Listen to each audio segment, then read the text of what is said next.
Okay, so today we're really diving deep into the work of Jacques Ellul. Mm-hmm. This guy was a philosopher, and he was really, really critical of technology. Okay. And we're looking at his book, The Technological Bluff, where he basically says that all this amazing technology around us, it's kind of a lie. Yeah, it's interesting, isn't it? Ellul was writing decades ago, but it's like he could see the anxieties we have today about technology. Totally. It's like, yeah, we have all these gadgets and gizmos, but are they really making our lives better? Well, that's what Ellul wants us to think about. Like he says there's this technological bluff happening, this idea that technology is always good and always moving us forward. But he says, look closer and you'll see it's not that simple. So he's saying we're being sold a story, basically. Exactly. And one of the big problems with this story is who's actually in control.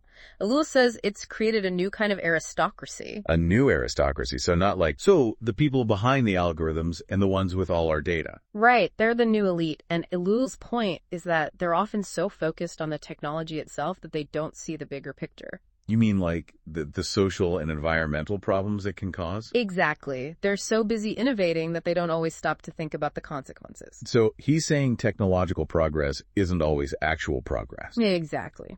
And he uses this term, the ambivalent nature of technological progress.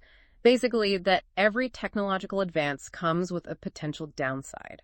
Okay, I need an example. Well, take medicine, for instance. We've made huge strides in medicine, right? People are living longer, healthier lives. But that also leads to overpopulation, which puts a strain on resources, the environment. Right. Okay, I see what you mean. It's like solving one problem can create a new one. Precisely.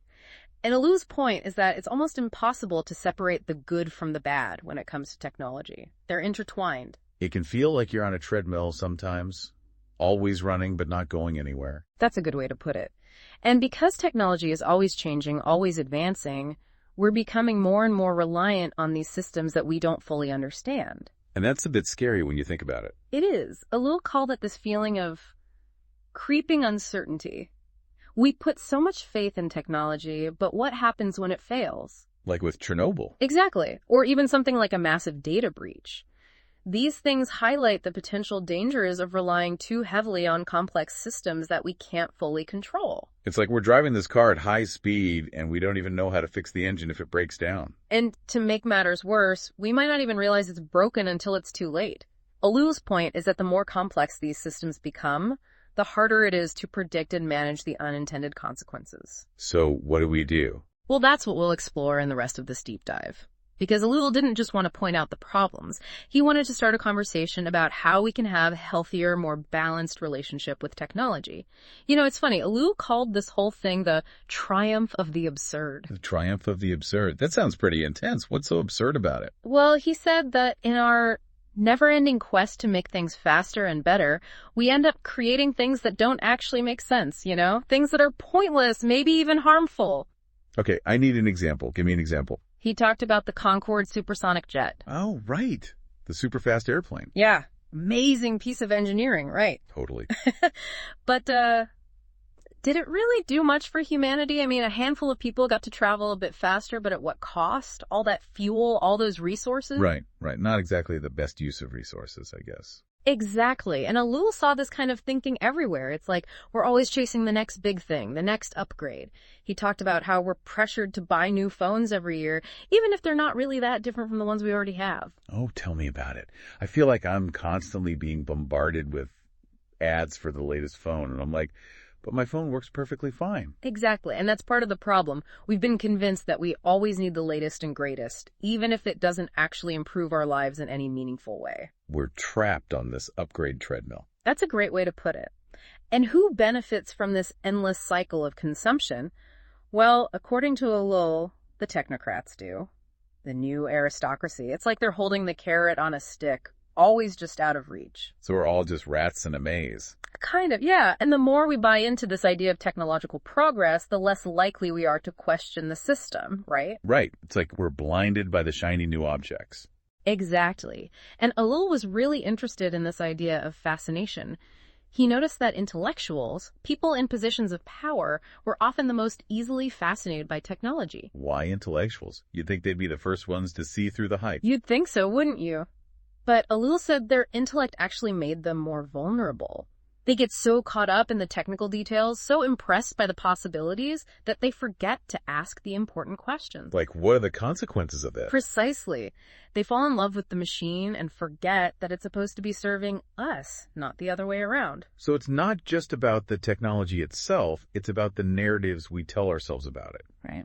The way we let it shape our values and desires. Exactly. And that's what Ellul was trying to get us to see. He wanted us to move beyond this uncritical fascination and start having a more nuanced, more skeptical conversation about technology and its role in our lives. He wanted us to question everything. To really think about the trade-offs we're making. Exactly. Like, is this new gadget really going to make my life better, or is it just going to create more clutter, more distractions? And he was particularly concerned about how technology was affecting our relationships with each other. How so? Well, he talked about how even back then he saw people becoming more and more isolated. He used the example of cars, how they were supposed to give us freedom, but they ended up isolating us in our own little metal boxes. Oh, I totally see what you mean.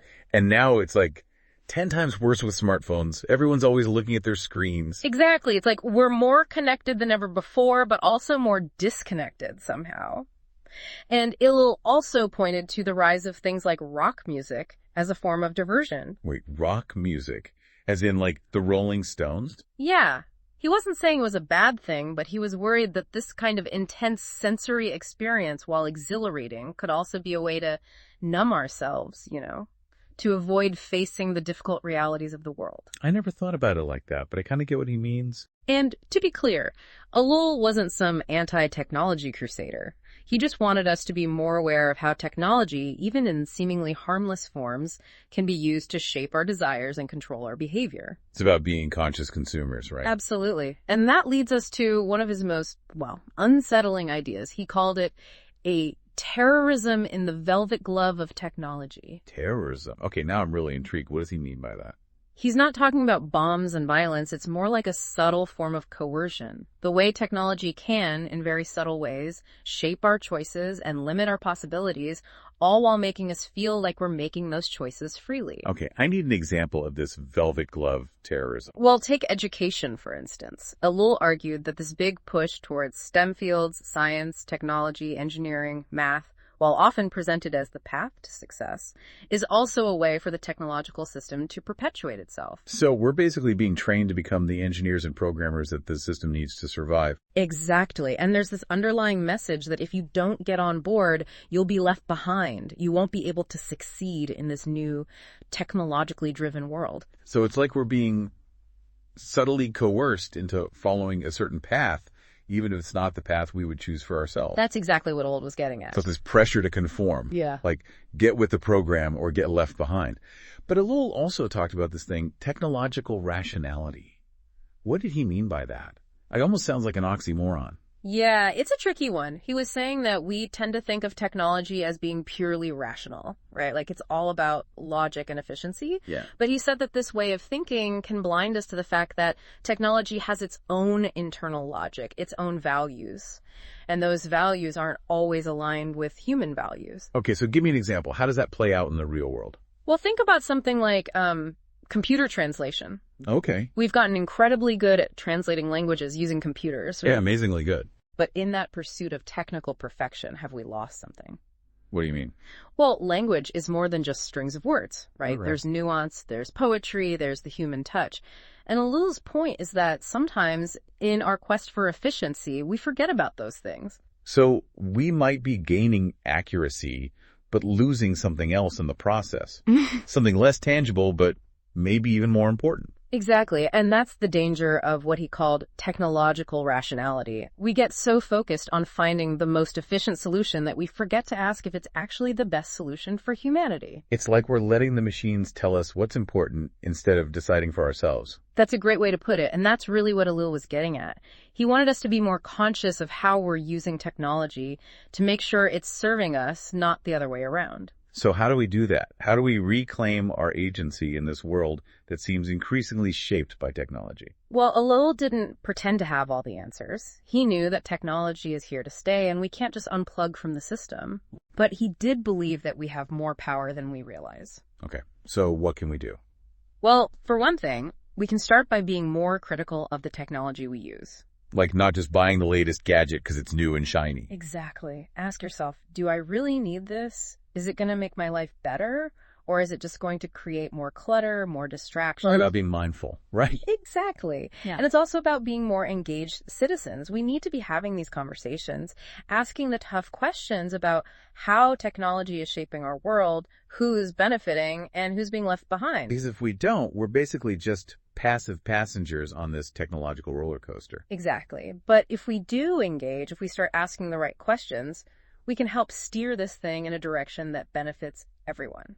So it's not about rejecting technology altogether. It's about being more thoughtful, more critical, and ultimately more in control of our relationship with it. Exactly. And I think that's a really empowering message because it means that the future isn't predetermined. We have the power to shape it. So next time you're thinking about upgrading your phone or you see some new AI-powered gadget, remember what Jacques Ellul had to say. Ask yourself those tough questions. Don't just be a consumer. Be a citizen. And that, my friends, is the Ellul Challenge. Thanks for joining us for this deep dive, and until next time, keep those critical thinking caps on.